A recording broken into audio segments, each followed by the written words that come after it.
Hay un ser que ha cautivado más que ningún otro la imaginación humana en todo el mundo. Visto con frecuencia, rara vez fotografiado, jamás capturado. Recibe el nombre de Yeti, Sasquatch o más habitualmente en Estados Unidos, Bigfoot, pie grande. Ahora un equipo de reputados científicos busca sus huellas por todo el globo, empleando las tecnologías más avanzadas y su conocimiento del reino animal. Nuestros expertos cuestionan su mera existencia, descubren nuevas y reveladoras pruebas y se preguntan si no habremos estado buscando a la criatura equivocada. Les presentamos el análisis definitivo de Bigfoot. Bigfoot, el análisis definitivo. En 2009 se registraron en América del Norte más de 250 avistamientos inexplicados de quien se creía que era Bigfoot. Y solo eran la punta del iceberg. Ahora por primera vez hemos creado un mapa global de los avistamientos de Bigfoot. Más de 10.000 en los 2 últimos siglos. A primera vista, los avistamientos parecen aleatorios. Un análisis científico más detallado revela patrones ocultos, pero inequívocos. Más del 95% de todos los avistamientos registrados se han producido en Asia o América del Norte. Y casi el 70% de ellos se dan a gran altura y en zonas de vegetación densa. También hay lugares en los que los avistamientos son más frecuentes que en ninguna otra parte. Uno de ellos es el Himalaya. Aquí, generaciones de testigos oculares han descrito al ser conocido como el abominable hombre de las nieves, el Yeti. 3.000 kilómetros al sur, los habitantes de las islas de Indonesia hablan de un hombre mono salvaje llamado Orang Pendek. En Asia Central, los avistamientos de antiguos hombres de aspecto neandertal se remontan a varios siglos atrás. Y aquí, en los bosques de América del Norte, ven a una gigantesca bestia de aspecto simiesco, el Sasquatch. Vancouver, Columbia Británica, Canadá. Esta pujante ciudad tiene una población de más de 2 millones de habitantes. Pero está rodeada de una vastísima extensión boscosa. Casi 25 millones de hectáreas de bosques antiguos, gran parte de los cuales nunca han sido explotados. Los bosques de la Columbia Británica presentan una de las mayores concentraciones de encuentros con Bigfoot del mundo, más de 400 en el último siglo. Aquí, en el verano de 2008, en los bosques que rodean el lago Chilliwack, se registraron 3 avistamientos a 15 kilómetros uno de otro. 2 de ellos la misma noche.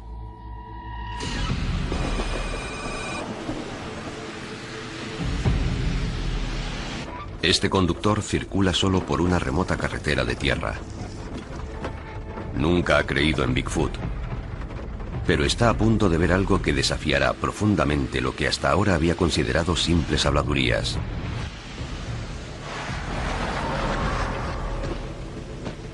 Esta es su narración de los hechos. Las luces me permiten vislumbrar algo. En un principio pienso que es un oso. Pero me doy cuenta de que no puede ser un oso. Él me ve y desaparece enseguida. Se ha movido como un ninja. Nada puede moverse así.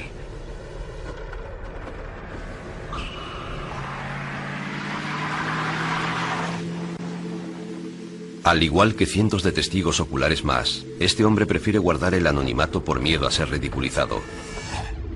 Pero sus palabras son reales. 3 horas y media más tarde se produce otro encuentro cuando un camionero ve a una criatura idéntica en la misma carretera. ¿Distancia entre ambos avistamientos? Poco más de 1,5 kilómetros. El periódico local se hizo eco de estos sucesos.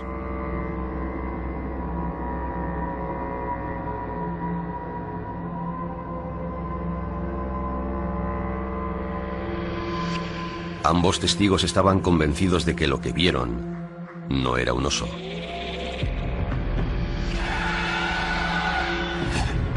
A 15 kilómetros de allí, y 6 semanas más tarde, tiene lugar un tercer encuentro en los bosques que rodean Chilliwack. Este experimentado cazador acechaba ciervos en los alrededores de la carretera forestal de Ruby Creek. Lo sucedido después se le ha quedado grabado en la memoria. Sin previo aviso, una roca vuela hacia él. Giré el tronco y el rifle hacia ese lado pensando que era un oso, pero no era un oso, era una roca en pleno vuelo.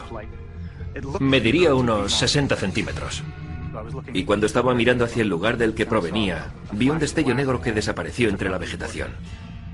Tardó un par de segundos en ir desde esta zona de aquí hasta más o menos allí. No se tiene noticia de la existencia de osos que arrojen piedras. Suelo encontrarme con osos con bastante frecuencia y aquello no era un oso. No quise saber exactamente lo que era. No me gusta saber que hay algo por ahí que puede atraparme y usarme de mondadientes. He pasado los 2 últimos años intentando olvidar lo que ocurrió. Estos 3 encuentros son solo un pequeño ejemplo de la rica historia de avistamientos que tiene este lugar.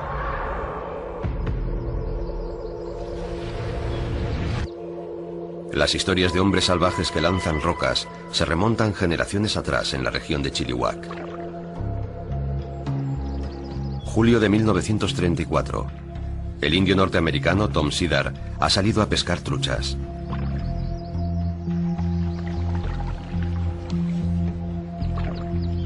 Ha vivido y cazado en esta zona remota toda su vida. Pero dice que ese día, un Sasquatch empezó a lanzarle piedras con la intención de volcar su canoa.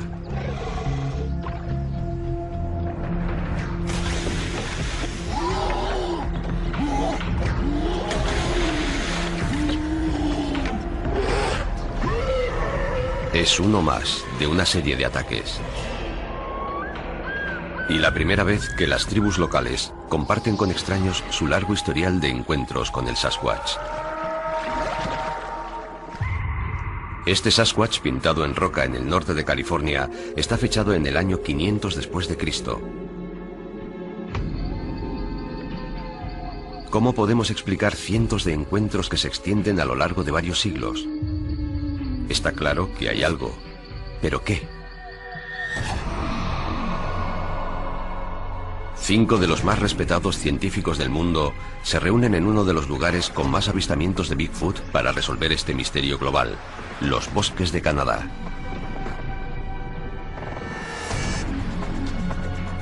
Investigadores de campo, expertos en descubrir nuevas especies de primates, en estudiar humanos antiguos, en analizar los hábitats y el comportamiento de los grandes simios, y en examinar registros fósiles y buscar homínidos no identificados. Su misión es hallar la forma de encontrar a estos seres no identificados y dejar claro de una vez por todas si existen o no.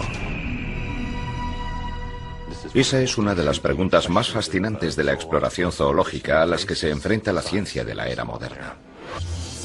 Jeff Meldrum tiene experiencia de primera mano de un encuentro con lo que pudo haber sido un Bigfoot.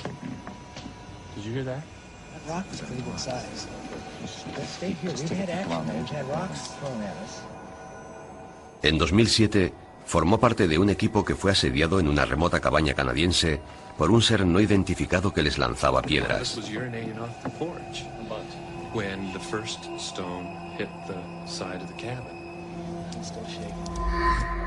Su compañero Ian Redmond ha encabezado varias expediciones buscando pruebas de la existencia del Yeti y está convencido de que hay algo que no tiene explicación. Si dejamos de lado los montajes y los casos de identificación errónea, nos quedan los datos que nos han traído aquí. El equipo parte de un principio inequívoco. Si Bigfoot es real, debe encajar en nuestra comprensión del mundo natural, lo que significa que debe hacer todo lo que hacen otros animales, desde alimentarse a aparearse. Los científicos examinan primero las mejores pruebas existentes, imágenes de vídeo y de cine. Hay cientos de ejemplos de este tipo de imágenes en los que sale un Bigfoot. Por lo que su primera tarea es eliminar las farsas.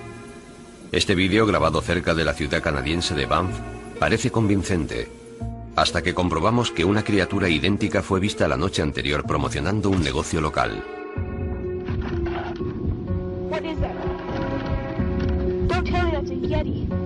Luego están los vídeos cuyas imágenes son tan poco claras que podría tratarse de casi cualquier cosa.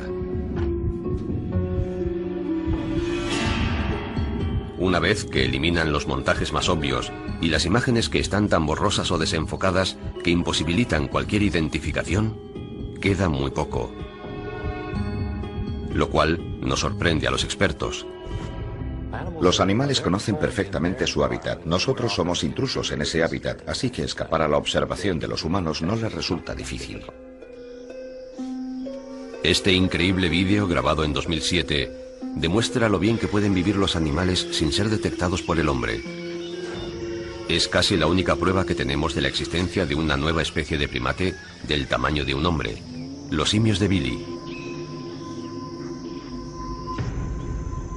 Encontrados en una remota selva del Congo, África, los primatólogos necesitaron un año para localizar y grabar a estos chimpancés gigantes de 135 kilos de peso. Pero los nativos llevaban generaciones hablando de ellos. Ana Nekaris ha descubierto 6 nuevas especies de primates.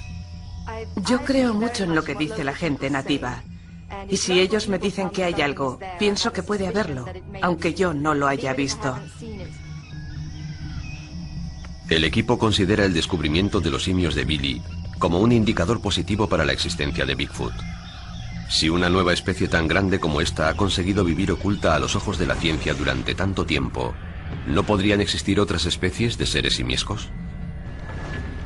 El equipo sale en busca de respuestas y se adentra en el corazón de la zona con más densidad de avistamientos de Bigfoots del mundo, donde encontrarán la prueba más controvertida de la historia sobre su existencia. Un equipo de reputados científicos busca pruebas irrefutables de la existencia de Bigfoot. Su objetivo es separar los hechos de la ficción y realizar el análisis definitivo de este misterioso ser. La investigación ha identificado los bosques de la Columbia Británica como uno de sus hábitats más probables. Ahora Ian Redmond lleva la búsqueda directamente sobre el terreno. Es uno de los más destacados rastreadores de gorilas del mundo y se sirve de su ojo experto para buscar señales de una especie desconocida de simio.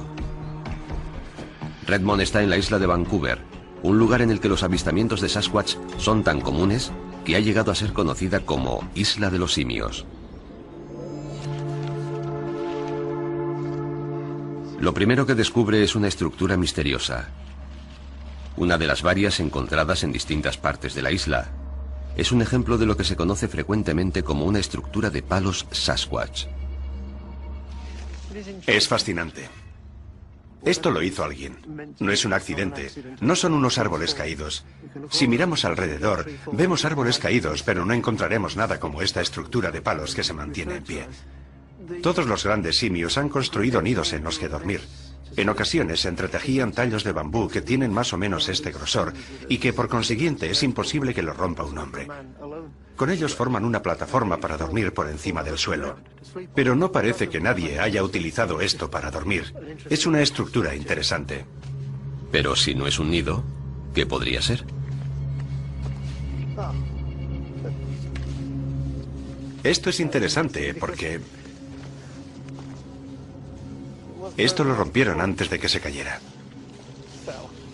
Redmond sospecha que hay otro motivo que explica la existencia de esta estructura, también común en el comportamiento de los gorilas.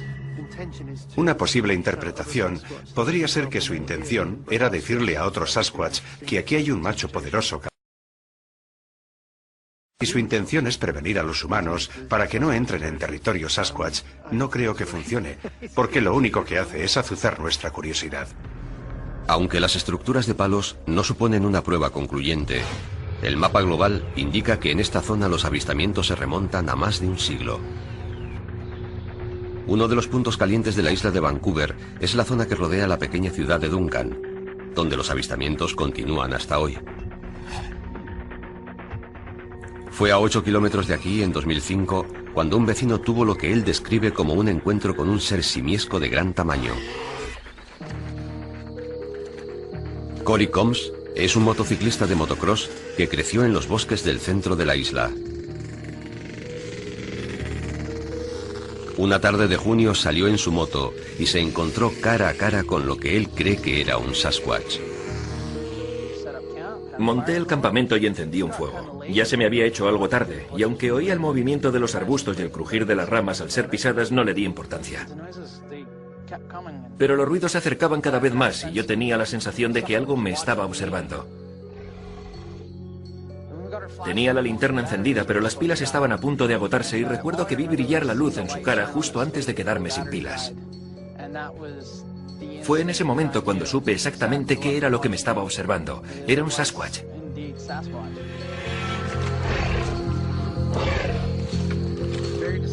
Tenía unos rasgos faciales muy característicos, con mejillas muy anchas y unas cejas muy prominentes. Tenía una cara similar a la de un simio. Se dio la vuelta, se fue y me dejó allí temblando de miedo.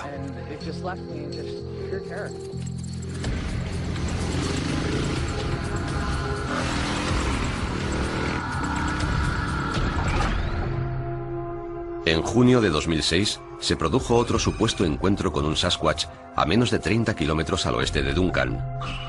Alan Robertson estaba parado en el arcén de la carretera con su barco en un remolque cuando le atacó por sorpresa lo que él piensa que pudo haber sido un simio gigante. Paramos en el arcén para orinar. Pero entonces todo empezó a temblar dentro de la camioneta. Mi hijastro gritó: «Vamos hacia atrás, vamos hacia atrás». Y yo le dije que no era posible, porque tenía el pie en el freno y estábamos parados. Entonces sentí miedo. La cadena de seguridad estaba colgando. El barco estaba torcido en el remolque y tenía 3 grietas aquí y otras 2 aquí. Incluso hoy me pongo a temblar cuando pienso en ello. Un tercer encuentro nocturno con lo que el testigo pensó que era un simio gigante tuvo lugar en junio de 2009 en Monte Seeker, a 10 kilómetros de Duncan. Andrew Duval estaba circulando con su todoterreno por una carretera forestal cuando paró en la cima de una montaña para disfrutar de la espectacular vista del atardecer. Pero cuando se dirigía hacia una zona de árboles recientemente talados, vio algo que lo llenó de asombro. Parecía la típica representación de los Sasquatch que vemos en los anuncios. Tenía la cara plana, el pelo largo le caía por los costados, los brazos le llegaban a las rodillas. Salió de detrás de ese montón, caminó un poco y llegó hasta esa parte de ahí. Yo me eché a reír porque no esperaba ver algo así caminando sobre 2 patas en el bosque. Así que salimos del coche. Yo cogí unas piedras y se las tiré para apartarle de mi jeep. Y de pronto algo nos gritó desde la parte trasera de mi vehículo. Sonaba como si fueran 20 perros ladrando todos a la vez. Sentí como si hubiera recibido un golpe en la nuca. Fue entonces cuando nos asustamos y salimos pitando de aquí.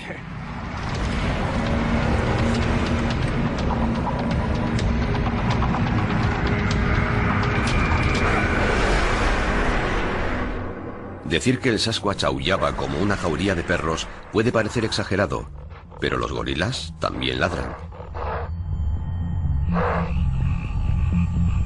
Un factor importante que vincula los 3 encuentros de la isla de Vancouver es que todos ocurrieron después de la puesta del sol.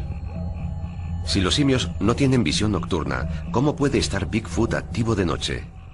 Puede que estén capacitados para ver a la luz de la luna, porque a la luz de la luna en el bosque se ve igual que al amanecer o al anochecer. Se puede ver bastante bien. Por eso, si eres un simio inteligente, y la mayoría de los simios son muy inteligentes, puedes pensar que adaptarte a moverte en esas franjas horarias es una buena forma de evitar la competencia. Ian Redmond se une ahora a un grupo de investigadores locales de Bigfoot en una operación de búsqueda a la luz de la luna. Cindy Dawson encabeza el grupo. Su determinación en hallar la verdad tiene su origen en una experiencia personal. Iba por un camino de caza cuando vi llegar a 2 ciervos corriendo. Yo lo consideré una señal de alerta y pensé que algo los seguía. El animal empezó a emitir un sonido. Un sonido tan fuerte que incluso podía sentirlo. Y eso que yo estaba a unos 60 metros de distancia. Fue una especie de grito, aullido y rugido, todo en uno. Esta noche, Cindy espera volver a oír al Sasquatch. Su equipo cuenta con un sistema de escucha de alta tecnología y una moderna cámara de visión nocturna con la que esperan capturar su imagen. Los informes indican que suelen mostrarse activos de noche, pero la visibilidad aquí, incluso de día, no va más allá de unos metros en cualquier dirección, así que es probable que sea el sonido lo que nos alerte de su presencia. Los investigadores locales intentan llamar la atención del Sasquatch, dando golpes en los árboles. Parece ser que el Sasquatch responde a esos golpes. Dicen que si das 2 golpes, recibes otros 2 golpes en respuesta, lo cual es una forma de comunicación. Este comportamiento inusual es conocido también en otros simios, especialmente en los chimpancés.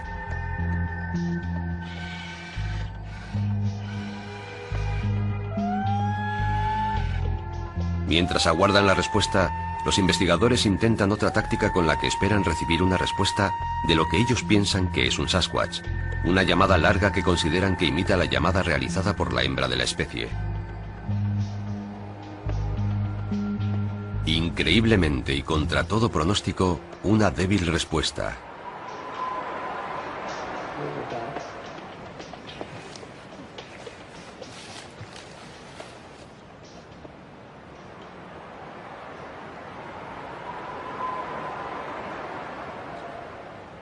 Pero los investigadores están confundidos. Al repetir la respuesta una y otra vez, comprueban que suena como una imitación de la llamada efectuada por Cindy Dawson. Es un sonido casi humano.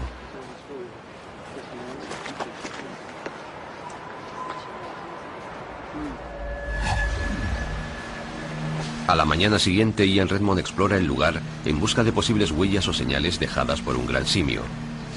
¿Qué opina del lejano sonido oído la noche anterior? Naturalmente, cuando oímos una respuesta lejana a nuestras espaldas, la reacción fue inmediata. Sentimos una emoción intensa. Pero Cindy estaba muy tranquila y no mostró ningún entusiasmo. Supongo que se mostró prudente porque parecía un sonido humano.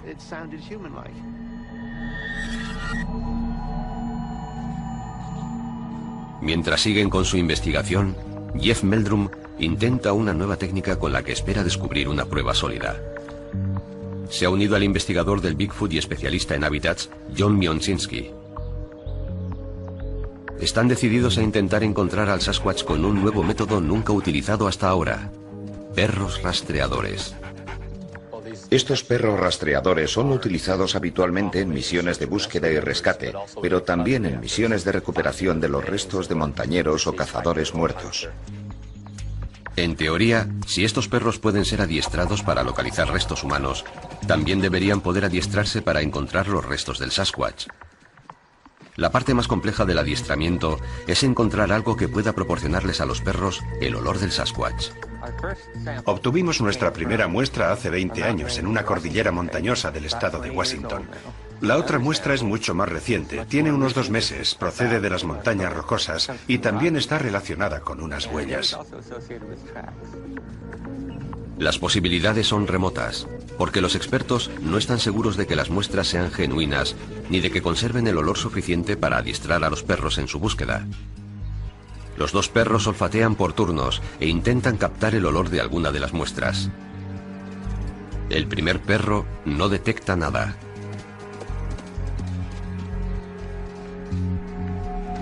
Pero el segundo capta un olor en la segunda muestra. Los adiestradores nos han dicho que los perros han reaccionado de una forma muy peculiar, lo que nos indica que se trata de una especie de animal con la que no se han encontrado hasta ahora. El hecho de que la reacción de estos perros indique que no se trata del olor de un ser humano ni de un animal con el que estén familiarizados, nos hace concebir esperanzas. El equipo necesita investigar qué clase de ser están buscando. En su búsqueda de pruebas, analizarán la más controvertida en la historia del Bigfoot, la película de Patterson. ¿Pero llegarán a una conclusión definitiva? Si no existieran los montajes, aquí tendríamos a un Sasquatch. Es uno de los mayores misterios de nuestro tiempo, la búsqueda de un ser llamado Bigfoot. 5 de los más destacados expertos mundiales en historia natural se han reunido para realizar el análisis definitivo sobre Bigfoot. Su objetivo: encontrar pruebas que demuestren su existencia. Nuestro equipo ha decidido examinar ahora la prueba más controvertida que existe: los 953 fotogramas de una película de 16 milímetros conocida como la película de Patterson. 40 segundos de imágenes mudas que han asombrado al mundo. Fue grabada aquí, en Bluff Creek, en el Parque Nacional Six Rivers del norte de California. Fue aquí donde, en el otoño de 1967, dio comienzo el mayor misterio de la historia relacionado con Bigfoot. Nuestro equipo se mantiene expectante mientras Ian Redmond y Anna Nekaris destacan la forma de caminar de esta criatura como un factor de peso a la hora de validar la autenticidad de la película. Tiene un modo de andar muy relajado, muy fluido. Está claro que se siente cómodo siendo bípedo. No se mueve con torpeza. Es interesante ver cómo balancea los brazos. Los mueve con bastante fuerza de lado a lado. Es algo que no esperaría ver ni siquiera en un orangután. Bill Sellers y Jack Ring siguen escépticos y se centran en el hombre que grabó estas imágenes y en lo que le indujo a hacerlo. Para mí la clave de esta película es la confianza. Si viéramos un fragmento de película como este, procedente de una fuente de toda confianza, tendríamos que creer lo que vemos. Y lo que vemos es una criatura peluda que cruza por la pantalla. Pero si no confías en la persona que grabó las imágenes y no estás convencido de que no sea un montaje, da igual lo convincente que parezca, porque todos sabemos que los expertos en efectos especiales de Hollywood pueden recrear casi cualquier cosa. El hombre que estaba detrás de la cámara era Roger Patterson. Son muchos quienes cuestionan sus motivos, incluido el periodista Mike McLeod. Roger Patterson fue un tipo interesante. Nunca tuvo un trabajo de verdad, ni quiso tenerlo. Era inventor y, por lo que sabemos, un verdadero artista con las manos.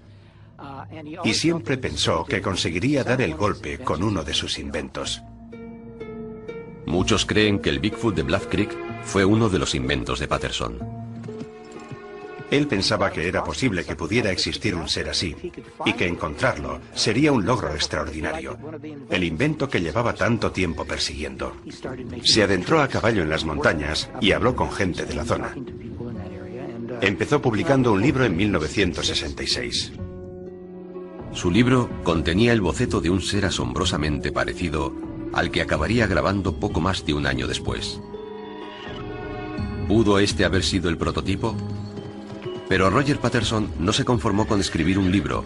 Pidió dinero para dirigir una película sobre Bigfoot. Compró todo lo necesario: cámaras, película virgen y caballos. Patterson dijo que filmó a una hembra Sasquatch totalmente por casualidad mientras se preparaba para grabar su película.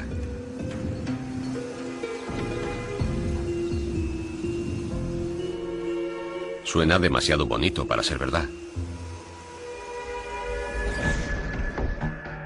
Desde entonces, la película ha sido sometida a 40 años de escrutinio científico. Desde análisis biométricos del modo de andar y la longitud de la zancada de la criatura, a marcadores que permiten calcular su altura en un entorno natural, nadie ha conseguido demostrar que sea una falsificación. El examen de un segmento aumentado digitalmente de la película permite al equipo entender por qué. Es interesante que eligiera una hembra, porque creo que la anatomía de una hembra es más difícil de falsificar. A mí me parece bastante natural, y en el caso de que sea un disfraz, pienso que está muy logrado. Si Roger Patterson quería hacer un montaje, ¿por qué se tomó la molestia de crear una hembra anatómicamente correcta? Ian Redmond coincide en que la película parece demasiado realista para ser una criatura falsa, creada por un cineasta novato. Hay partes de su anatomía que parecen muy convincentes. Parece que el pelo de la cintura es más corto y más claro. Su espalda se estrecha un poco, como la del gorila de espalda plateada. Y ahí tiene el pelo más corto comparado con el de los brazos. Parece una espalda plateada. Y en 1967, la mayoría de la gente no había visto fotografías de gorilas. Creo que es una película muy interesante. La controversia surge al analizar el giro de la cabeza. Lo que más me hace desconfiar es que gire la cabeza hacia la cámara. Me parece un gesto demasiado humano. Pero tras pasarse cientos de horas buscando gorilas en la selva, Ian Redmond está familiarizado con su forma de moverse. Si trabajas con los grandes simios, ves que muchas de sus posturas, la forma de pararse, de escuchar, de mirar, son compartidas por todos los grandes simios, humanos y no humanos. Estas imágenes de un gorila, grabadas en un parque natural, demuestran lo mucho que se parecen a los seres humanos cuando caminan erguidos. Pero el periodista Mike McLeod piensa que tiene argumentos suficientes para destruir el mito de Patterson. Roger Patterson estaba arruinado y tenía que mantener a su familia. Cuando ruedas una película puedes gastar mucho dinero en muy poco tiempo, y eso es lo que le ocurrió a él. Creo que Patterson fue a California a rodar esa película porque necesitaba grabar la toma definitiva. Y la necesitaba porque no es posible vender una película sobre Bigfoot a menos que tengas esa toma definitiva. Me refiero a una grabación del propio Bigfoot. Nadie encontró nunca el disfraz. Puede que estuviera hecho de piel de vaca o que lo alquilara a una tienda de disfraces. Pero en cualquier caso, Patterson trasladó su sensibilidad artística a la película que grabó en el 67 y el tiempo la ha convertido en un icono. Jeff Meldrum discrepa. Desde luego, si hay algo que no es un hombre con un disfraz de pieles. En aquellos años no había spandex, no había velcro. Lo único que estaba al alcance de un aficionado que supuestamente intentara engañar a la gente eran disfraces de pieles baratos. Si es un montaje, debemos considerarlo uno de los logros más sofisticados de su tiempo. Yo no puedo estar de acuerdo con eso. Yo veo estas imágenes y teniendo en cuenta los antecedentes del director, pienso que es un hombre disfrazado, sin ninguna duda. Roger Patterson se llevó la verdad a la tumba, jurando que tanto su película como el Sasquatch eran auténticos.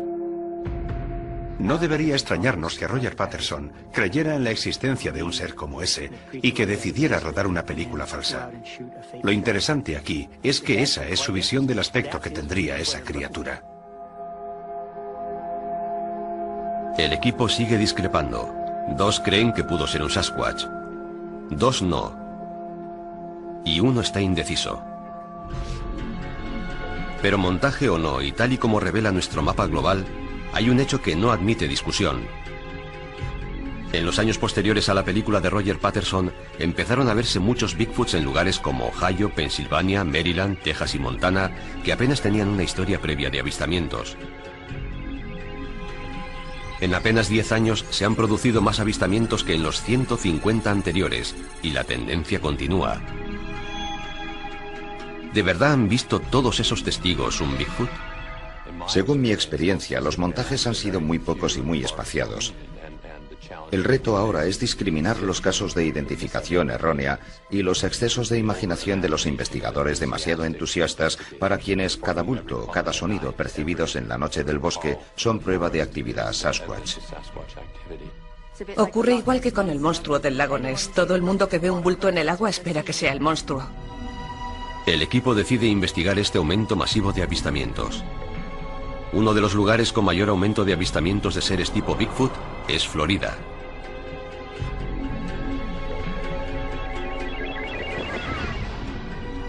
Sus habitantes aseguran haberse topado con una clase de Bigfoot que ellos llaman el mono mofeta debido a su mal olor. En diciembre de 2000, estas 2 fotografías fueron enviadas al departamento del sheriff de Sarasota. Supuestamente muestran a un mono mofeta de entre 150 y 180 centímetros de altura que entró en el jardín de un vecino. ¿Es este ser real, un montaje o un caso de identificación errónea? El pantano tropical de Florida es un hábitat ideal para un simio, pero los científicos dudan mucho de que se trate de un Bigfoot.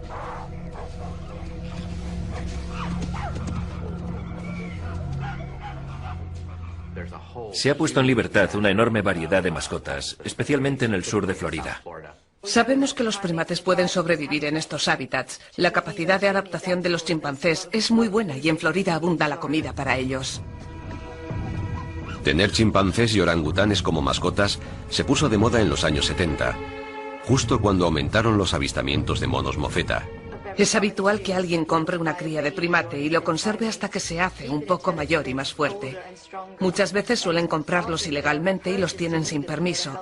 Y solo se necesitan 2 o 3 primates para empezar una población. Un chimpancé puede vivir 60 años sin ningún problema. Así que hubiera bastado con soltar unos cuantos hace unas décadas.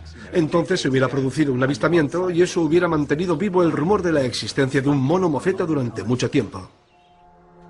El equipo cree que el aumento de avistamientos de monos mofeta en Florida, más de 200, es un caso de identificación errónea provocado por la película de Patterson. Es posible que estos monos mofeta no sean nada más que unos chimpancés fugados. Pero no todos los avistamientos tienen una explicación tan sencilla. La zona que plantea más dudas al equipo es la región costera del noroeste de Norteamérica. Una región que se extiende desde el norte de California hasta bien entrado Canadá y que comprende Oregón y el estado de Washington. Este lugar tiene una historia ininterrumpida de avistamientos. La palabra Sasquatch es original de esta región y ya hace siglos los indios que vivían aquí describieron avistamientos de una tribu de gigantes peludos. Puede que esta sabiduría antigua sea la clave para resolver el misterio de Bigfoot.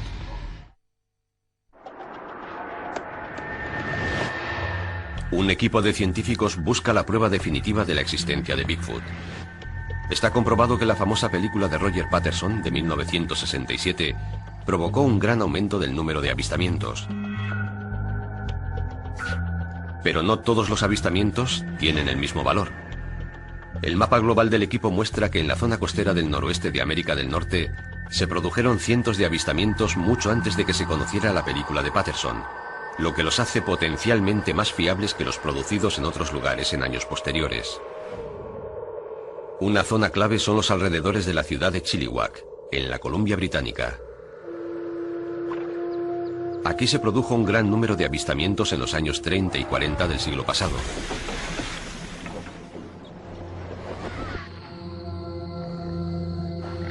Uno de los encuentros mejor documentados se remonta a julio de 1934 en un remoto bosque situado al borde de la reserva de los indios Chehalis. Miliso y una amiga están en casa.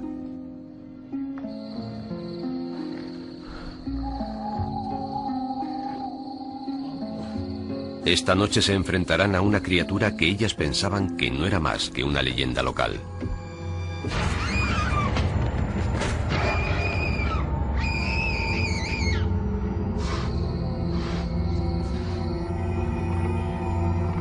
Las dos mujeres afirmaron ver una mano gigantesca y peluda en su ventana.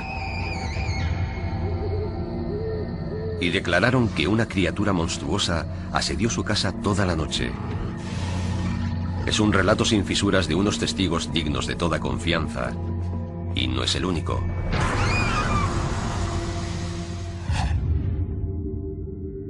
A medida que avanzamos en el tiempo en nuestro mapa global, cada vez son más numerosos los avistamientos que tienen lugar en las cercanías de Chilliwack.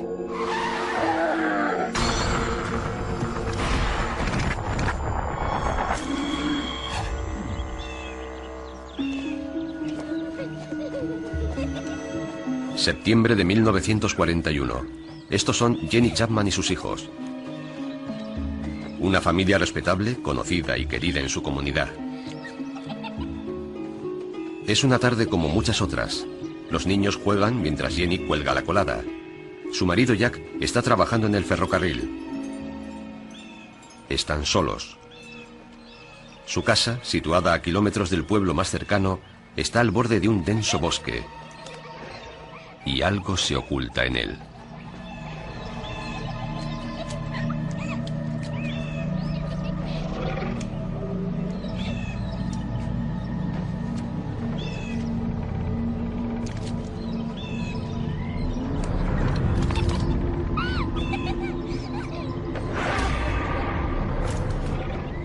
Venid aquí, niños. Jenny sabe que no es un oso. Y está claro que no es humano. De lo único que está segura es de que jamás ha visto algo igual. Jenny Chapman y sus hijos huyen despavoridos.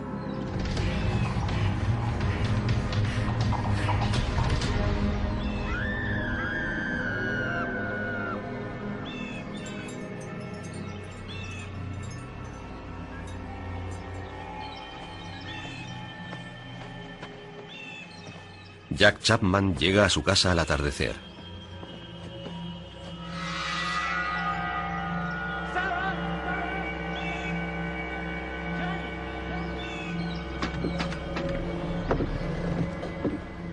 Jack encuentra unos extraños pelos de color marrón rojizo enganchados en el marco de la puerta. La casa está revuelta.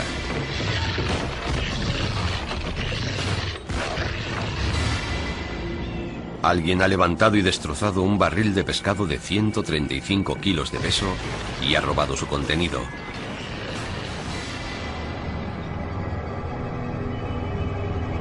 Al ver que su mujer y sus hijos han desaparecido, Jack se adentra en el bosque en su busca. Finalmente logra encontrar a su familia, que había buscado refugio en el pueblo más cercano. Los Chapman jamás regresan a su antigua casa.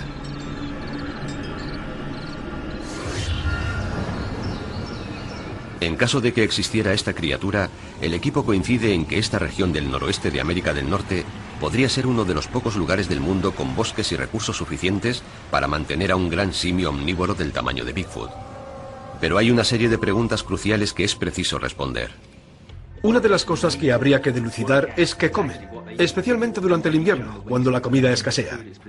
Lo que hace durante el invierno un animal que podríamos considerar parecido a Bigfoot, como es el oso, es hibernar.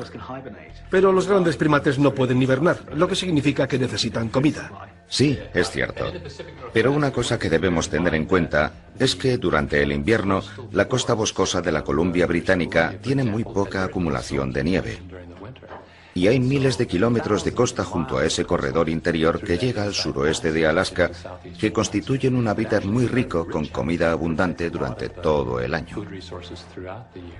Sí, moluscos y crustáceos. Exacto, moluscos, algas y todos los invertebrados que quedan en los pozos que deja la marea. El ataque sufrido por la casa de los Chapman sugiere que al Sasquatch le gusta el pescado. De ser así, no sería el único primate que come pescado. Varias especies de monos comen los moluscos que encuentran en aguas poco profundas. Pero con frecuencia los Sasquatch son vistos tierra adentro, a alturas mucho mayores.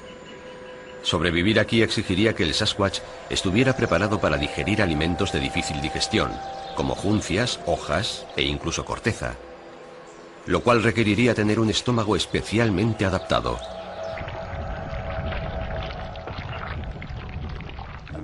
Un intestino muy largo que exigiera mucho tiempo para digerir les permitiría procesar la comida más fibrosa como las hojas y demás. Es algo que no pueden hacer muchos otros animales del oeste de Estados Unidos, pero que tampoco constituye una hipótesis descabellada. Pero ¿coinciden los avistamientos de Sasquatch en la región costera del noroeste de América del Norte con las zonas en las que habría más comida para un gran simio omnívoro? El equipo usa el mapa global para comparar los avistamientos con los mejores hábitats posibles, y coinciden casi a la perfección. La abundancia o escasez de vegetación depende en gran medida de factores como la altitud, las precipitaciones y la temperatura. Donde más llueve es donde más vegetación suele haber, y los avistamientos suelen darse en los bosques húmedos del noroeste. Todo el equipo coincide en que un simio omnívoro gigante podría sobrevivir en la zona costera del noroeste de América del Norte. Pero eso nos plantea un gran interrogante. ¿Cómo llegó un simio gigante a Norteamérica? En busca de respuestas, nuestro equipo dirige sus ojos a Asia, donde se han producido avistamientos de otra famosa criatura desconocida, el Yeti. Un equipo de científicos ha estado explorando la zona costera del noroeste de América del Norte en busca de pruebas de la existencia de Bigfoot, y han descubierto que este es un hábitat ideal para un gran simio omnívoro. Ahora investigan la posible existencia de un ser similar en Asia. Buscan una posible relación entre ellos y una respuesta a la pregunta de cómo llegó Bigfoot a Norteamérica. Su investigación comienza en el poderoso Himalaya, la cordillera montañosa más alta del mundo. El hogar de un ser que sus habitantes temen y conocen como el Yeti. Nuestros expertos han observado en su mapa global un agrupamiento de avistamientos a alturas superiores a los 2.700 metros sobre el nivel del mar, con precipitaciones de nieve y lluvia anuales de más de 1000 litros por metro cuadrado. La prueba más importante de la existencia del Yeti son sus huellas. En 1951, el escalador Eric Shipton estaba a una altura de 6.000 metros durante una expedición al Everest, cuando de forma totalmente inesperada se encontró con las huellas de lo que parecía ser un simio gigante. Al no haber ningún otro ser humano ni siquiera remotamente cerca, se mostró convencido de su autenticidad. Jeff Meldrum tiene un vaciado de las huellas originales encontradas por Shipton y está convencido de que pertenecen a una criatura real. Su característica más distintiva es que el dedo gordo diverge del resto de los dedos. Parece más bien un apéndice similar al pulgar. La huella de Shipton resulta aún más misteriosa por el hecho de que el segundo dedo es bastante grande.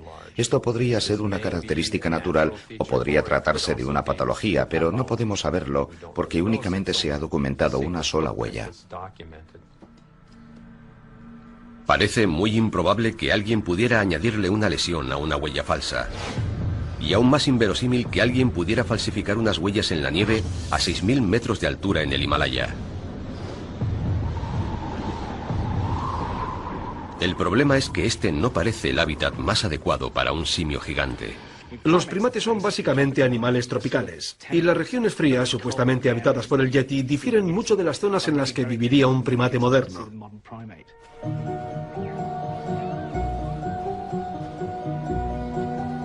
Pero hay excepciones. Estos macacos japoneses viven a una altura superior a los 3.000 metros y en una región más septentrional que ningún otro primate conocido. Se han adaptado a sobrevivir a temperaturas que rondan los menos 20 grados centígrados.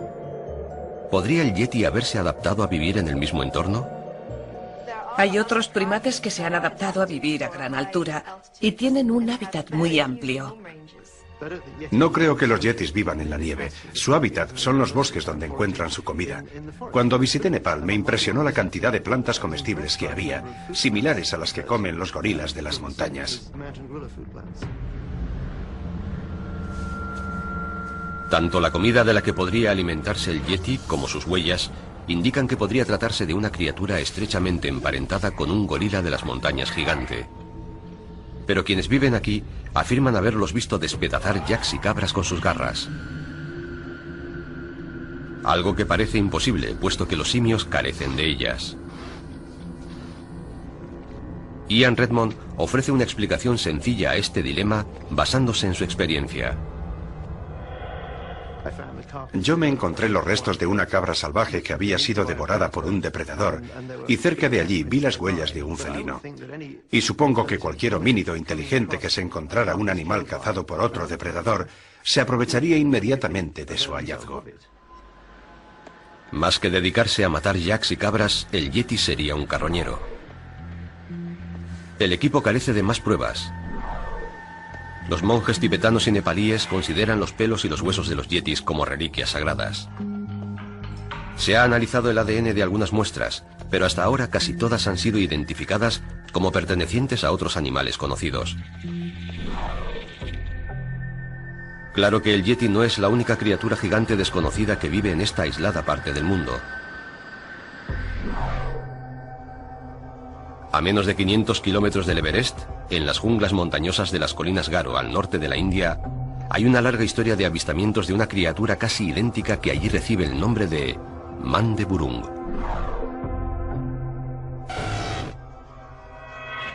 La gente de allí se los encuentra constantemente. Los han visto en los bosques y dicen que en general son bastante mansos y no atacan al hombre, aunque siguen teniéndoles miedo. La descripción del Mandeburung guarda tantas similitudes con la del yeti que Ian Redmond piensa que pertenecen a una misma especie que se ha adaptado a distintos entornos.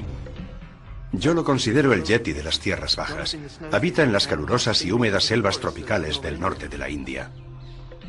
Las pruebas de la existencia de este yeti de las tierras bajas son incluso más difíciles de encontrar.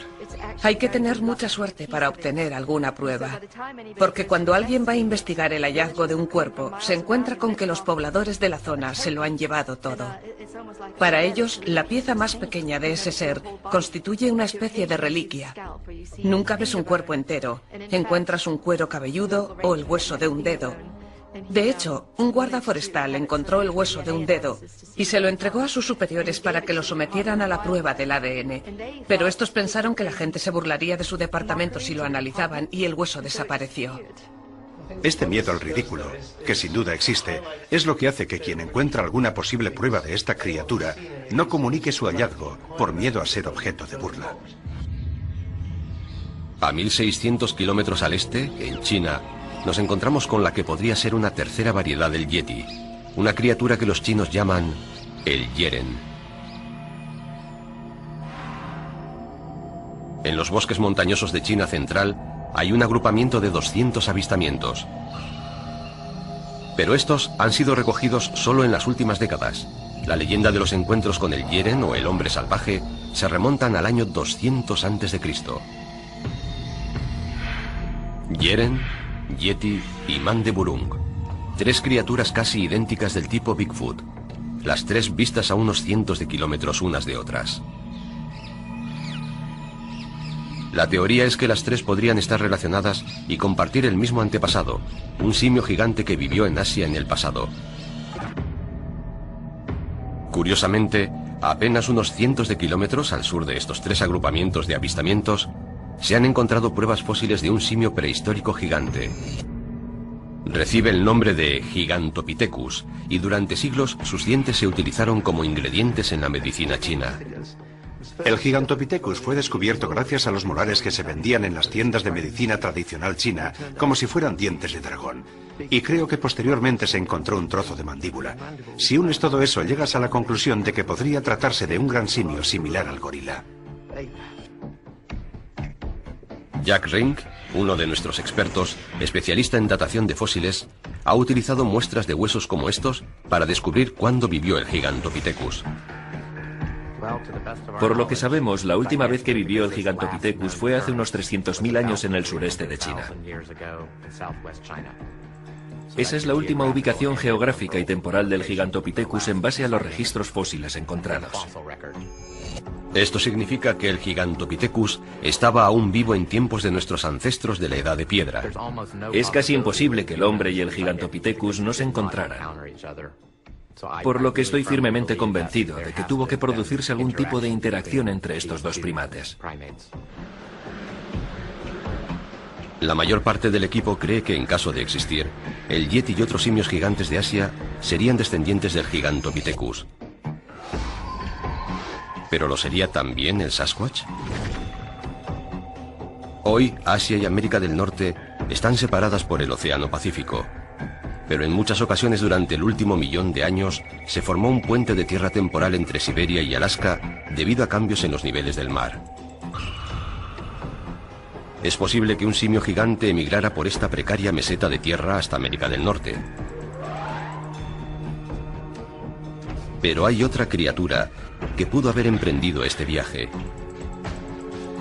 Ahora nuestro equipo investiga una serie de pruebas que indicarían que el Sasquatch podría no ser un simio gigante, sino pertenecer a una especie mucho más cercana al hombre.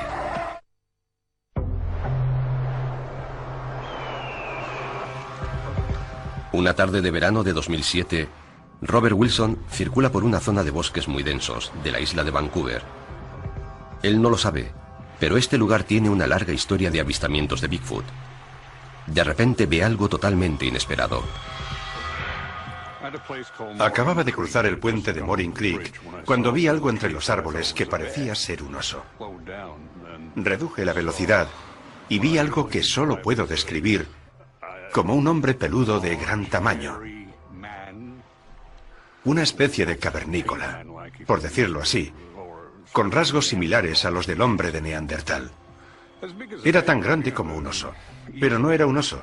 Tenía rasgos humanos. Yo no podía creer lo que veía en mis ojos, pero lo cierto es que lo vi muy claramente. El increíble avistamiento de Wilson apunta a la posibilidad de que el Sasquatch pudiera no ser un simio gigante, sino una especie de hombre prehistórico. El mapa global de nuestros expertos revela cientos de avistamientos de humanos gigantes parecidos al Neandertal en toda Asia. La mayor concentración se da en las montañas del Cáucaso, al sur de Rusia. Estos avistamientos fueron tan numerosos que con el tiempo estas criaturas recibieron un nombre. Los llaman almas o almasti, que significa gente salvaje. Uno de los informes más convincentes y fiables sobre los almas está documentado en 1925. El general Mikhail Stepanovich Topilsky, del Ejército Rojo ruso, intentaba capturar por sorpresa a quienes creía que eran soldados rebeldes ocultos en una remota cueva.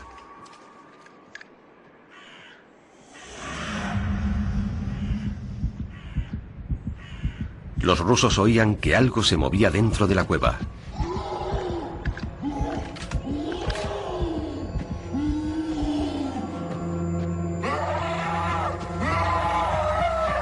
¡Disparen!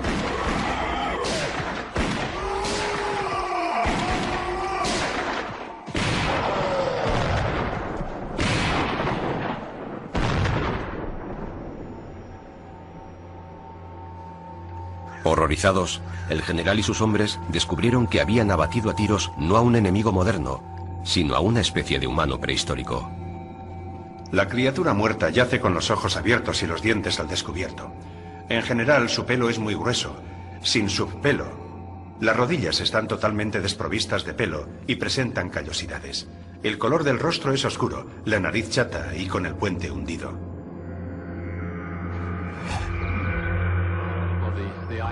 El testigo describe al almas como una criatura de cuerpo musculoso y torso poderoso, ojos hundidos, cejas pobladas, mejillas prominentes y mandíbulas poderosas. Una descripción que podría corresponder a un neandertal. Pero los neandertales eran solo una especie de lo que ahora sabemos que constituía una amplia variedad de diferentes tipos de humanos antiguos. Hemos descubierto que la evolución humana no se desarrolla en forma de árbol evolutivo, sino más bien en forma de arbusto evolutivo, del que surgen muchísimas pequeñas ramas, lo que significa que hay muchos primos del hombre que no llegaron a ninguna parte. Las pruebas de la existencia de otras criaturas parecidas al ser humano han aumentado de manera espectacular. De hecho, se han encontrado pruebas fósiles de un pariente del hombre en la isla de Flores, en el sureste de Asia, y parece que esta especie estaba viva hasta hace poco. A diferencia del almasti, son muy pequeños. Pero es también una especie separada del hombre actual. Los científicos lo llamaron Homo floresiensis. El Homo floresiensis, el hobbit, siempre ha sido descrito como un ejemplo de enanismo insular. Es el proceso evolutivo que sufren los animales que viven en una isla.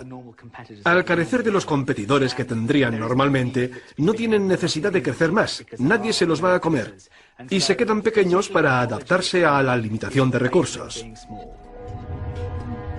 Los fósiles de este hobbit real están datados en 10.000 años. Pero los habitantes de la vecina Sumatra llevan mucho tiempo hablando de un legendario hombrecillo de los bosques, que ellos llaman Orang Pendek. ¿Podría tratarse de la misma criatura? ¿O es quizás una subespecie aún más primitiva?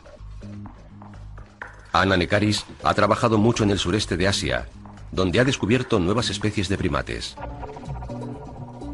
Y está convencida de que las historias locales sobre el Orang Pendek son fidedignas y de que se trata de una criatura real. Los nativos suelen ser extremadamente fiables. Ciertamente se aprende mucho cuando escuchas las historias que narran los habitantes de estos lugares remotos. Lo que me resulta fascinante es la vida que ha insuflado a la leyenda, por decirlo así, el descubrimiento reciente del Homo floresiensis, el hobbit. La posibilidad de que exista una población remanente de homínidos o de otro tipo de primates podría no ser tan descabellada. Curiosamente, justo cuando estas historias locales han demostrado que la existencia del Orang Pendek podría tener visos de realidad, nuevos descubrimientos han sacado a la luz lo que podrían ser los restos de un verdadero almasti. En marzo de 2010 se hizo un sorprendente descubrimiento en la frontera entre Rusia y Kazajistán, justo en la misma región donde se produjo el encuentro de 1925. A partir del hueso de un dedo, los científicos identificaron otra especie humana. La llamaron la mujer X o el homínido de Denisova. Tenemos a esta mujer X que han identificado a partir del hueso de un pie del que han extraído el ADN. Y el ADN de ese hueso difiere tanto del ADN de otros humanos modernos y de los neandertales que pensamos que podría pertenecer a otra especie completamente diferente. De hecho, la existencia de múltiples especies de humanos sea probablemente la norma. Los científicos piensan que este homínido estaba emparentado con el Homo floresiensis. Algunos de nuestros expertos creen que los remanentes de múltiples especies de humanos podrían seguir vivos todavía. En la actualidad nos cuesta creer que podamos estar conviviendo con otros seres bípedos, cuando lo cierto es que es algo que hemos hecho durante 1 millón de años, aunque solo lo supimos con certeza en los años 80. Exacto. ¿Por qué debería ser el presente la excepción a la regla que parece haber prevalecido durante millones de años? Un nuevo y asombroso descubrimiento en China podría proporcionar al equipo otro posible candidato en su intento de explicar el origen de Bigfoot. Se trata de un antepasado gigantesco del neandertal llamado Homo heidelbergensis. Hasta hace poco se creía que se había extinguido hace más de 250.000 años. Pero según Jeff Meldrum, estos nuevos restos descubiertos podrían cambiar esa datación. Lo extraordinario del caso es que las fechas preliminares se han fijado en unos 12.000 años atrás, una datación muy reciente. Este hallazgo sugiere que el heidelbergensis aún seguía vivo en Asia cuando los primeros humanos modernos emigraron a Norteamérica. Al igual que ellos, pudieron haber cruzado el puente de tierra que una vez conectó Siberia y Alaska. Ahora el equipo examinará si el Sasquatch de Norteamérica podría ser un tipo de humano primitivo.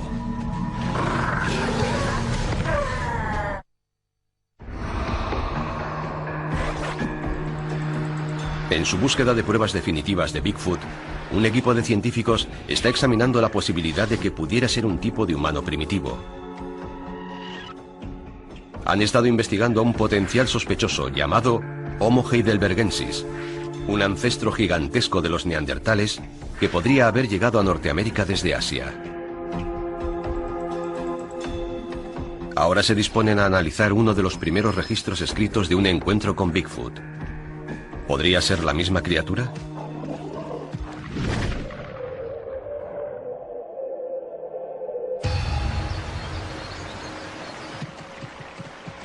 ...1891... Hermann Gilbert y su cuñado viajan al oeste a reclamar unas tierras. Están en el norte de California, en el extremo sur de las montañas Cascade. Es la misma zona en la que hace 76 años Roger Patterson grabó su famosa película en la que salía una criatura parecida a un simio gigante. Pero todo parece indicar que lo que están a punto de ver puede que no sea un simio, sino algún tipo de ser humano. Ambos conocen las historias locales sobre el ¿qué es eso? Un monstruo legendario al que hay que evitar a toda costa. Hermann descubre unas huellas gigantescas.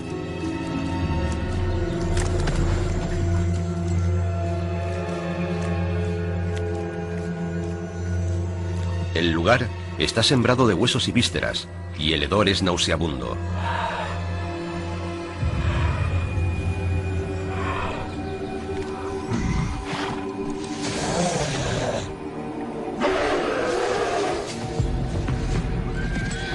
Entonces ven a la criatura, un enorme hombre peludo, bañado en sangre, que se aporrea el pecho y aúlla de ira. Como tantos otros que lo han visto antes, Gilbert y su cuñado optan por salir corriendo. No hay duda de que esta temprana historia de un Sasquatch describe a un hombre con aspecto de neandertal.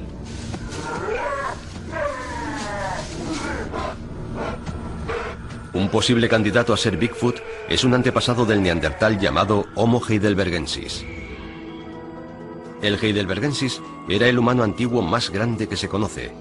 Tenemos especímenes que alcanzan los 2 metros de altura, aunque es fácil que hubiera otros que fueran mucho más altos.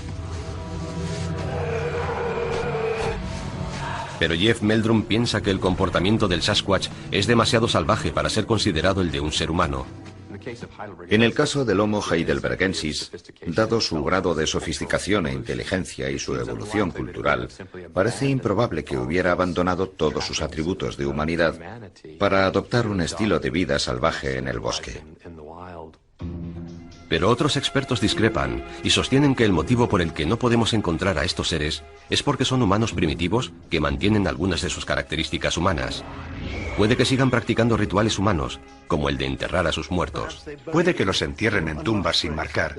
Ellos no se mueren ni se pudren en el bosque. Hay algún tipo de ceremonia que explicaría por qué no se encuentran sus restos. Puede que, debido a la competencia, estas especies humanas inteligentes, de cerebro desarrollado, se estén esforzando para evitar al hombre y hayan adoptado un comportamiento más o menos críptico y actúen a unas horas en las que no los vemos, o en hábitats que nosotros no pisamos.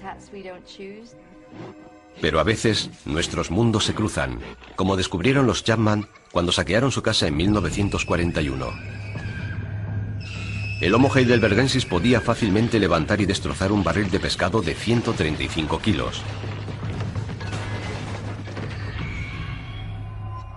Los fósiles nos demuestran que el heidelbergensis tenía huesos mucho más gruesos que los del hombre actual.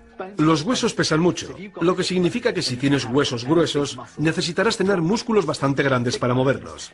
Si tienes huesos gruesos y músculos grandes, eres más fuerte. Esta estructura ósea y muscular más fuerte podría también explicar por qué se ha visto a estas criaturas correr a velocidades superiores a los 55 kilómetros por hora.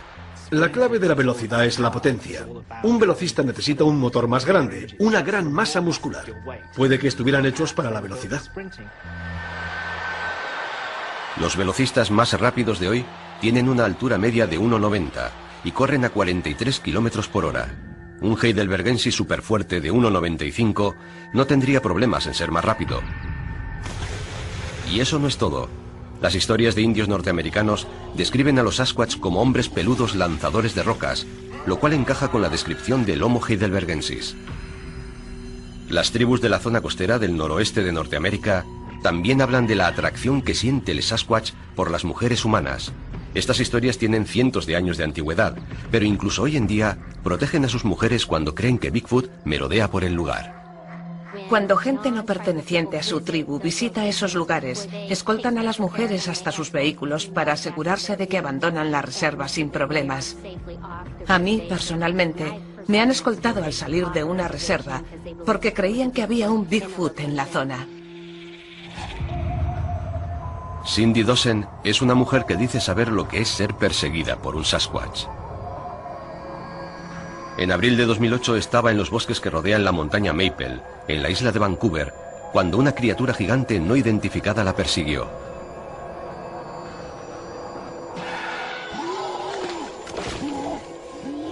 Estaba en el bosque, rompía ramas y golpeaba árboles, a unos 2 pasos por detrás de mí. Cindy huyó despavorida. Aquella cosa me gritó y chilló, y tuve que salir corriendo. Sentía su presencia pisándome los talones. La criatura la persiguió durante cientos de metros hasta que Cindy llegó a su coche y se fue a toda velocidad. Cuando subí al coche empecé a llorar. Me derrumbé. Pasé 3 semanas sin volver al bosque. No podía volver, me resultaba imposible.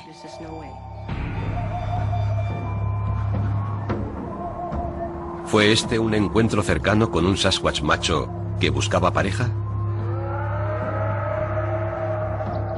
Algunas leyendas indias hablan incluso de Sasquatch que han tenido hijos con mujeres humanas. Existe una tradición oral que narra algo ocurrido en el pasado. Habla de unos niños que tienen una vida muy corta porque crecen con gran rapidez. Son niños poco despiertos que no aprenden su lengua ni sus tradiciones. Pero si el Sasquatch es realmente un heidelbergensis, aparearse con humanos no sería algo tan descabellado como podría parecer. Investigaciones genéticas recientes han revelado que los primeros humanos modernos se aparearon con éxito con neandertales. Hay mucha gente en la actualidad que sigue llevando genes de Neandertal.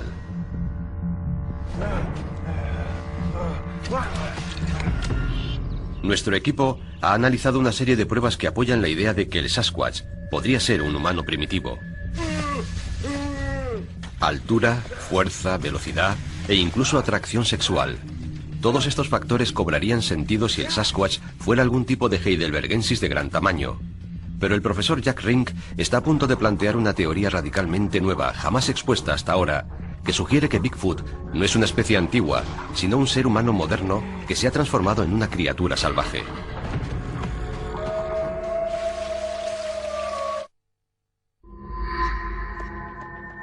Nuestros científicos creen que hay dos explicaciones para Bigfoot, si es que existe.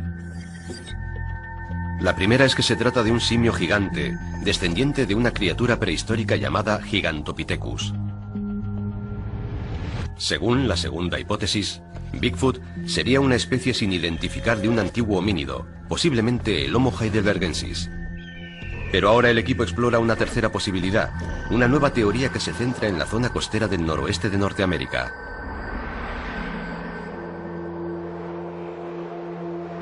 Los Sasquatch que se han visto aquí podrían no ser simios gigantes ni hombres prehistóricos, sino seres humanos modernos. Las investigaciones realizadas con los indios norteamericanos Squamish han permitido a Jack Rink descubrir el secreto de los rituales de entrenamiento a los que deben someterse los chamanes de la tribu.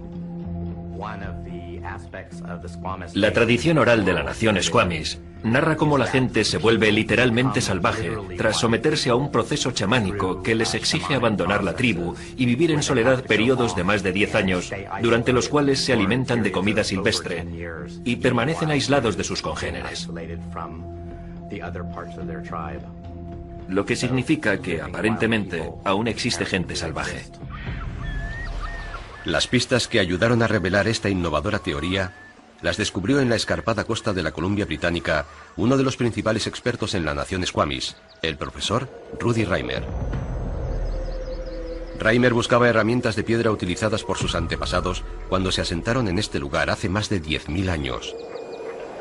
La gente cogía piedras y las modificaba para recolectar, cazar y realizar una amplia variedad de actividades. Pero Reimer siguió encontrando herramientas de piedra en lugares apartados y misteriosamente muchas parecían haber sido utilizadas en tiempos recientes. Las encontramos en lugares muy extraños, en zonas remotas de difícil acceso. Por lo que yo, en calidad de miembro de esta nación india y arqueólogo, empecé a plantearme una serie de preguntas. ¿Qué hacían aquellas herramientas en lugares tan apartados? Rudy Reimer se dio cuenta de que los yacimientos que había estado excavando estaban en tierras que los Squamish siempre habían considerado sagradas y que por tanto nunca habían sido habitadas. Estos lugares remotos estaban reservados para quienes las tradiciones llamaban la gente salvaje, los Smiley. Cuando me adentraba en determinadas partes de nuestro territorio, los ancianos me decían: ¿para qué vas ahí? Ahí es donde vive la gente salvaje. Pero Reimer comprobó que ni siquiera los ancianos conocían todos los secretos de la tribu. Durante milenios, los chamanes Squamish, los sacerdotes de la tribu, se habían sometido a un rito de iniciación únicamente conocido por ellos. Desaparecían en bosques remotos para aprender los secretos de la naturaleza. ¿Podría existir una conexión entre los chamanes y los Smiley?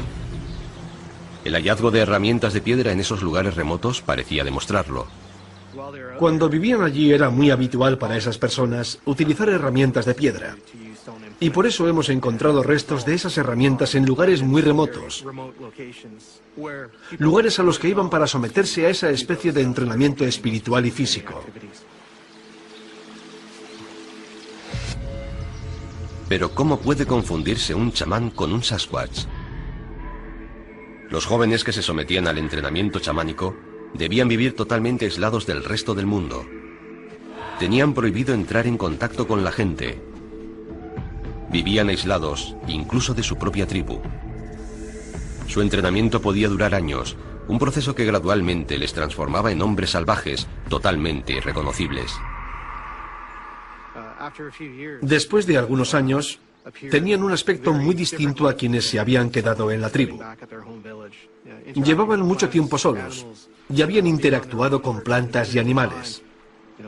Físicamente estaban muy fuertes y llevaban el pelo largo y descuidado.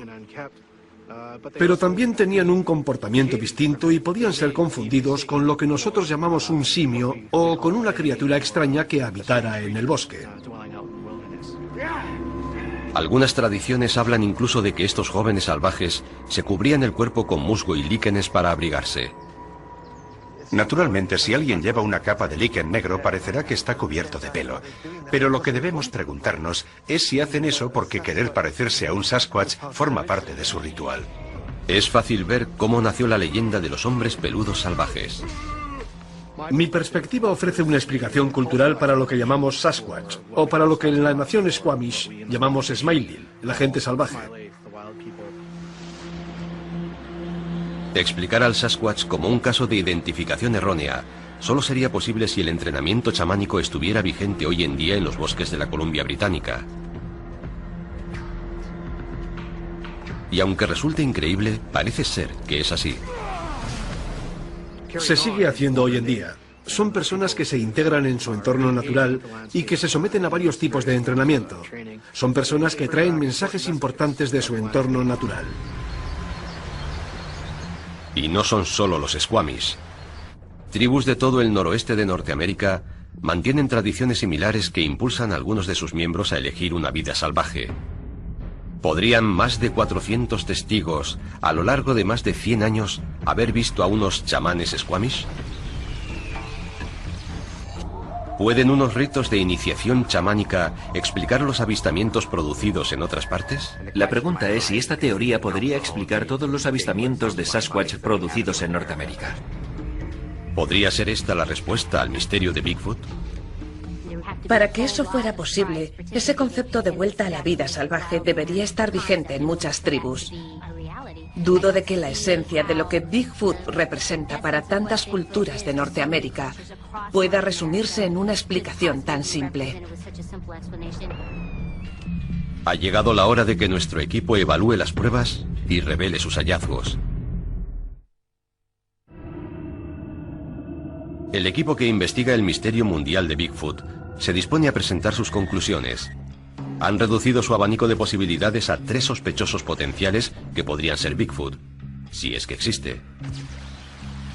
Empiezan analizando al tercer y último sospechoso, los chamanes indios que viven aislados en los bosques de Norteamérica. ¿Podría esta ser una respuesta para todos los avistamientos de Bigfoot y Sasquatch en Norteamérica? Y tampoco explicaría las huellas de 40 centímetros encontradas. Ian ha encontrado un punto débil en la teoría de los chamanes.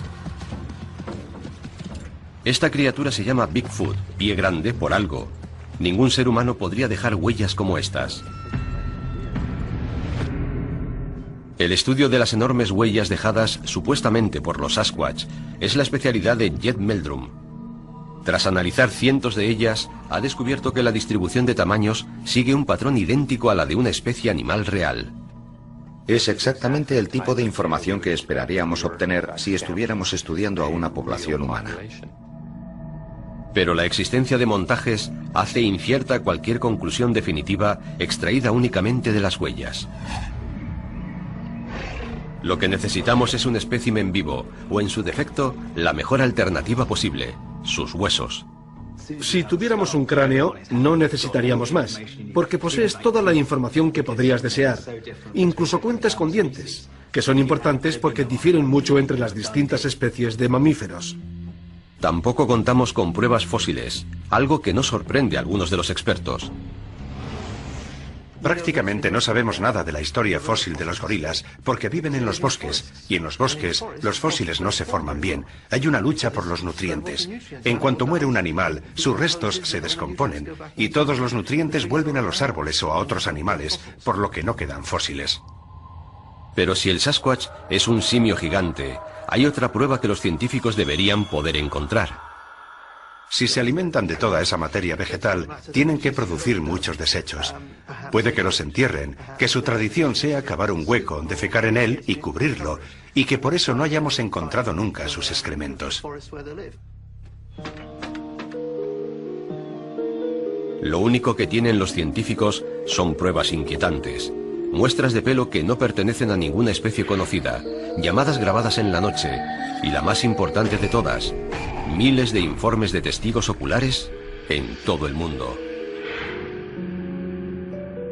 El equipo utiliza el mapa global para ampliar la búsqueda de Bigfoot en nuevas y sorprendentes direcciones. El análisis de las zonas de avistamientos ha revelado fascinantes nuevas teorías sobre su posible hábitat, su comportamiento y su ascendencia. Y lo más importante de todo, ha demostrado cómo la película de Roger Patterson de 1967 desencadenó una oleada de avistamientos sin precedentes que sigue hasta hoy. Pero al examinar de cerca cómo cambian los patrones de datos antes y después de la película de Patterson, el equipo ha vuelto sobre sus pasos y eliminado muchas de las distorsiones causadas por la película. Esto les ha ayudado a descartar montajes o casos de identificación errónea, como el del mono mofeta de Florida. El equipo cree que lo más probable es que sean chimpancés u otra especie de simio huidos. En otra parte del mundo, en los bosques de Sumatra, el equipo descubrió justo lo contrario. Una historia de avistamientos que no pueden ser explicados como casos de identificación errónea. Nadie sabe aún lo que es el Orang Pendek, de 90 centímetros de altura. Pero la mayor parte del equipo piensa que es un caso auténtico de criatura desconocida. Creo que de todas ellas es la que tiene mayores posibilidades de ser descubierta. En otras partes de Asia, y tras analizar los avistamientos del Yeti, el Yeren y el Man de Burung, el equipo ha descubierto que todos se produjeron en un radio de unos cientos de kilómetros unos de otros. El descubrimiento de fósiles de un simio gigante llamado Gigantopithecus, encontrados en la misma parte de Asia, apunta a que este podría ser su antepasado común. Pero también han examinado sorprendentes pruebas fósiles de otro potencial sospechoso de ser Bigfoot, una criatura similar al neandertal, el almasti. Si tales criaturas existen, deberían haber llegado a Norteamérica procedentes de Asia por el ahora desaparecido puente de tierra llamado Beringia.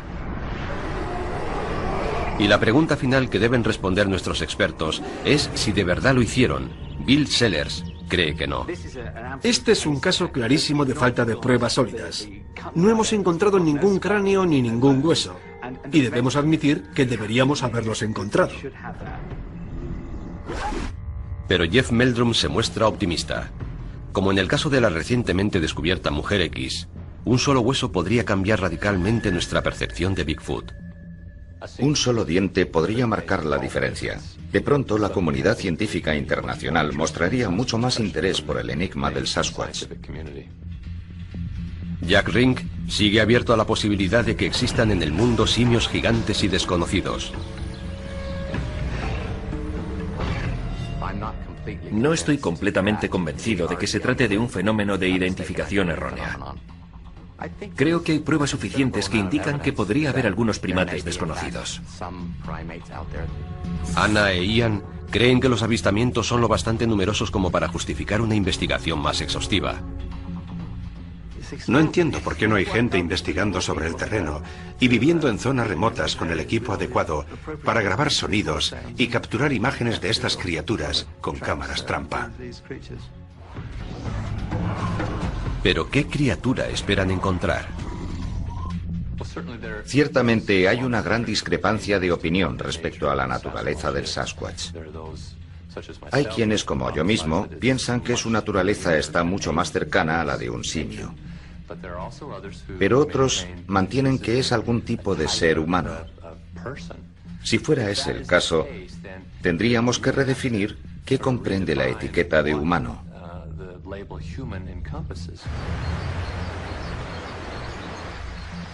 La naturaleza de Bigfoot es un misterio que puede que no resolvamos jamás. Como muchas especies extintas, podría haberse desvanecido en la historia sin dejar ningún resto físico.